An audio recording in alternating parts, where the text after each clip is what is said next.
নমস্কার সবাইকে। আমার চ্যানেলের নতুন একটি ব্লগে আপনাদের স্বাগত জানাই। আশা করি সবাই খুব ভালো আছেন, সুস্থ আছেন। চলে এলাম নতুন একটা ব্লগ নিয়ে।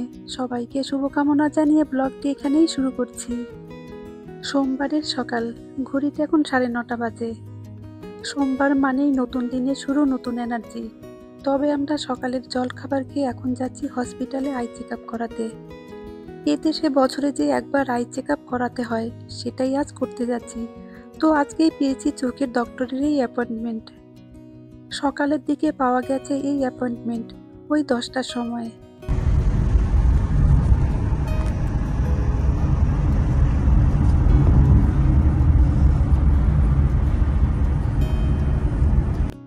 আকাশটা কি ভালো লাগছে দেখতে, নীলাভ আকাশ, আর তার মধ্যে পেঁজা তুলোর মতো মেঘগুলো ভেসে বেড়াচ্ছে। শরতের আকাশ দেখলে মন এমনিতেই ভালো হয়ে যায়। পুজোর তো আর বেশি দিন বাকি নেই, আর মাত্র কটা দিন। এখানে পুজো হয় ঠিকই, তবে দেশের পুজো খুবই মিস করি। এই হসপিটালটা আমাদের বাড়ির একদম কাছেই। আমাদের বাড়ি থেকে হসপিটালে যেতে সময় লাগবে 10 মিনিটের মতো।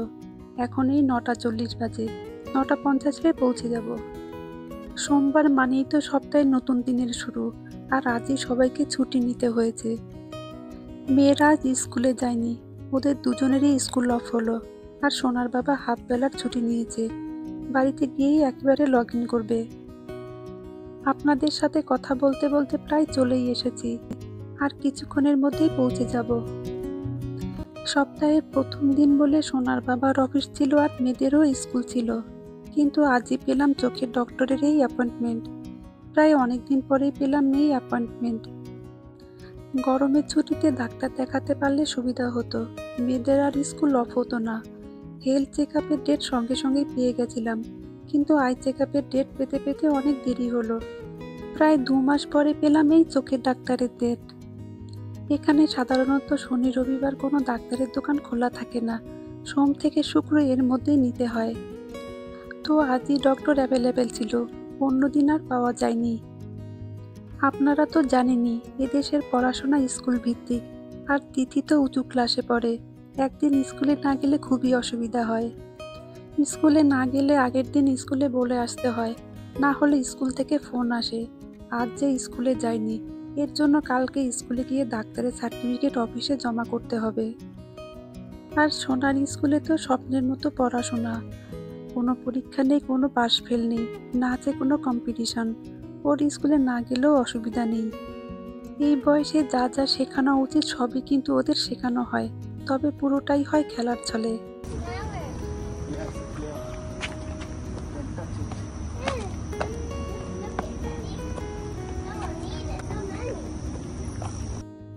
চলে এসেছি হসপিটালে।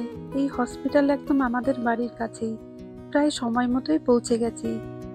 এখানে একটু আগেই আসতে বলে, আগে এসে সাধারণত এখানে ইন্স্যুরেন্স চেক করিয়ে নিতে হয়। ভিতরে ঢুকে ওর বাবা আগে ইন্স্যুরেন্স চেক করিয়ে নিয়েছে। এখন আমরা ওয়েটিং রুমে বসে আছি, আর অপেক্ষা করে আছি ডাক্তার কখন ডাকবে। যারা নতুন ডাক্তার দেখাচ্ছে তাদের একটা ফর্ম ফিল আপ করতে হয়। আমরা যেহেতু পুরনো, সেজন্য এই ফর্ম ফিল আপ করতে হয়নি। একবার ফর্ম ফিল আপ হয়ে গেলে সব ডিটেলস ওদের কাছে থাকে। দেখেছেন তো এখানে কত সুন্দর ব্যবস্থা রয়েছে, বাচ্চারা যাতে বোর না হয়। দেখুন কি সুন্দর খেলনা দিয়ে সাজানো রয়েছে ভেতরটা, আর টেবিলে রয়েছে গল্পের বই, যারা পড়তে পারে তাদের জন্য।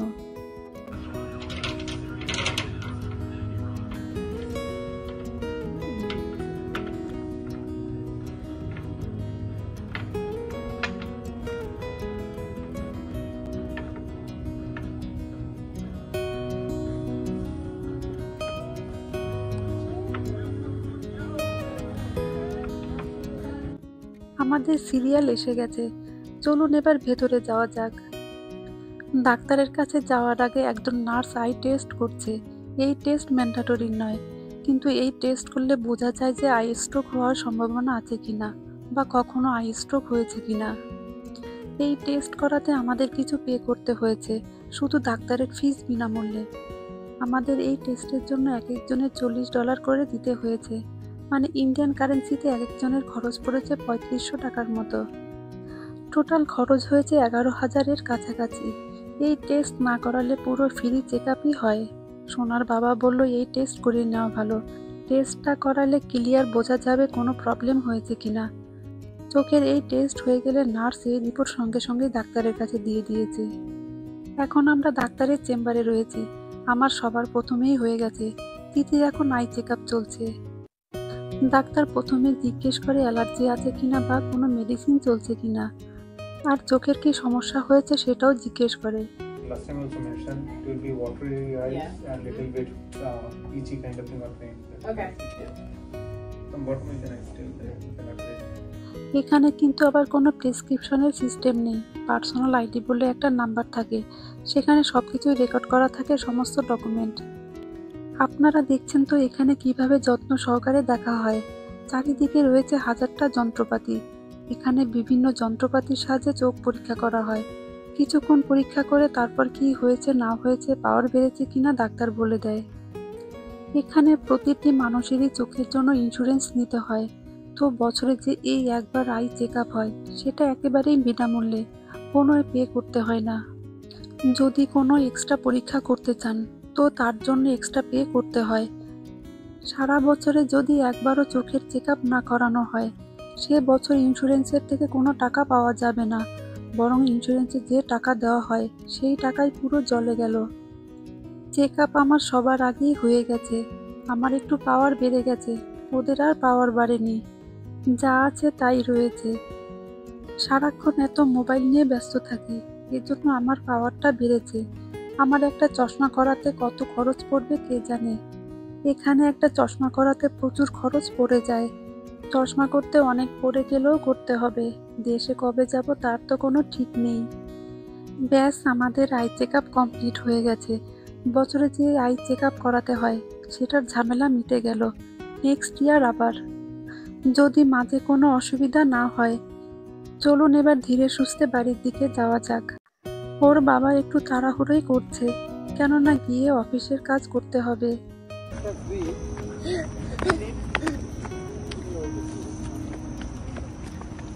পড়ে যাবি বাবা, পড়ে যাবে শোনা।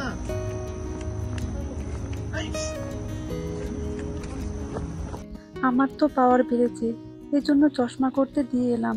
আমার চশমা করাতে খরচ পড়লো $210, মানে ইন্ডিয়ান কারেন্সিতে 17,000 টাকার কাছাকাছি পড়ে গেছে। এখানে চশমার দাম শুনেই মাথায় হাত। খরচ যা পড়লো সেটা কল্পনারও বাইরে। দেশে এই টাকায় কয়েকটা চশমা হয়ে যেত। কবে যে দেশে যাব তার কোনো ঠিকানা নেই, এই জন্য চশমা করতে দিয়ে এলাম। বছরে একবার চোখের চেক আপ সকলেরই করা উচিত, কোনো অসুবিধা হয়েছে কিনা, পাওয়ার বেড়েছে কিনা সেটা জানা যায়। এদেশে প্রতিটি মানুষেরই health insurance, I insurance, dental insurance থাকে। এদেশে যখন কেউ চাকরিতে জয়েন করে তখন সেই সময় এই ইন্স্যুরেন্সগুলি করতে হয়।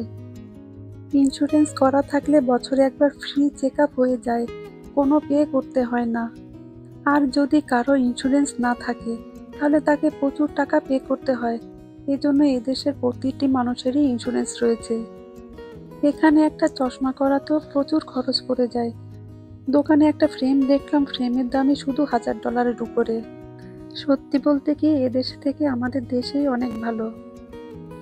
এই জন্য আই ইন্স্যুরেন্স করা থাকলে কিছু কিছু সুবিধা হয়। ইন্স্যুরেন্স করা থাকলে অনেকটা কভার হয়ে যায়, তবে ইন্স্যুরেন্সও প্রচুর টাকা পড়ে যায়।